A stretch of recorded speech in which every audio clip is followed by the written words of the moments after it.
datang di YouTube channel Viani MD Kimia Kita. Pada kali ini kita akan membahas mengenai ilmu kimia.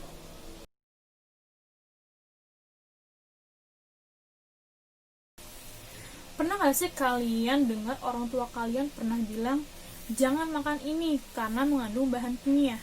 Atau kalian mungkin pernah mendengar orang mempromosikan produknya dengan iming-iming tidak mengandung bahan kimia. Kayaknya kimia serem banget ya. Padahal kimia itu tidak seseram itu loh. Jadi kimia itu sangat dekat dengan diri kita, kehidupan kita, keseharian kita. Kita bernafas, menghirup oksigen dan mengeluarkan karbon dioksida. Kita minum dengan air, makan dengan nasi, lalu masak dengan gas. Semua itu berhubungan dengan kimia. Jadi sebenarnya apa sih kimia? Ilmu kimia adalah ilmu yang mempelajari struktur, susunan, sifat, dan perubahan materi serta energi yang menyertainya. Lalu, apa yang dimaksud dengan susunan, struktur, sifat, dan perubahan materi? Yuk langsung aja kita bahas satu persatu.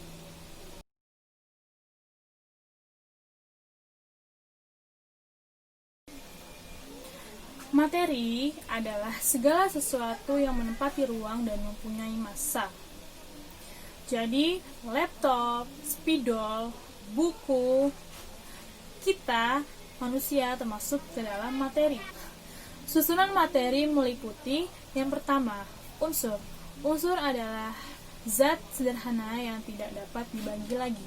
Contohnya, oksigen, natrium, kalium, karbon, nitrogen, dan lain sebagainya. Kedua, senyawa. Senyawa adalah zat yang terbentuk dari gabungan dua unsur atau lebih dengan perbandingan tetap. Contohnya CO2, NaCl, CaCl2, dan lain sebagainya. Yang ketiga adalah campuran. Campuran adalah gabungan dua zat atau lebih di mana sifat zat penyusunnya itu tidak berubah. Contohnya adalah campuran antara air dan kopi. Yang kedua contohnya adalah larutan gula.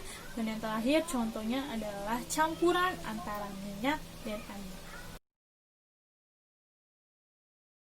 Struktur materi menjelaskan ikatan yang terjadi antara atom sampai dengan terbentuknya molekul unsur, molekul senyawa, atau ion, di mana molekul unsur ini adalah gabungan dari unsur-unsur yang sejenis.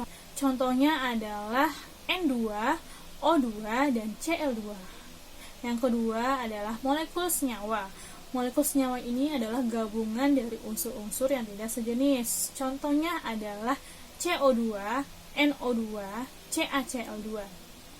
Dan yang ketiga adalah ion. Ion adalah unsur yang mengalami pelepasan atau penerimaan elektron. Contohnya Na+, Cl-, dan O2-.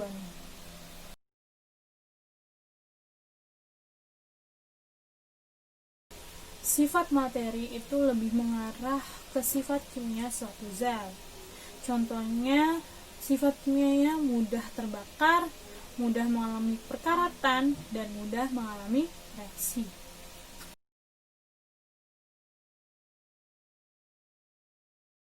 Perubahan materi dibagi menjadi dua. Yang pertama perubahan fisika dan yang kedua perubahan kimia. Di mana perubahan fisika adalah perubahan yang tidak menghasilkan zat baru dan perubahan kimia menghasilkan zat baru karena reaksi kimia. Contohnya pada lilin. Pada lilin itu terjadi dua perubahan, yakni perubahan fisika dan perubahan kimia. Perubahan fisikanya itu pada lilin yang mencair ya. Jadi lilinnya ketika dibakar menjadi cair. Kemudian cairannya itu menjadi beku lagi ya. Nah, itu perubahan fisika, tidak menghasilkan zat baru. Sedangkan pada sumbunya itu mengalami perubahan kimia. Yang tadinya sumbunya putih, ketika dibakar itu bereaksi kimia ya, dan menghasilkan zat baru yaitu zat karbon yang ditandai dengan warna hitam pada sumbu. Tadi kita sudah membahas tentang susunan materi sampai dengan perubahan materi ya. Jadi setelah ini kalian sudah tahu apa itu kimia. Dan kalian bisa menyimpulkan kimia itu tidak seseram yang beberapa orang bahkan banyak orang pikirkan. Kimia itu sangat dekat dengan diri kita dan kehidupan sekitar kita.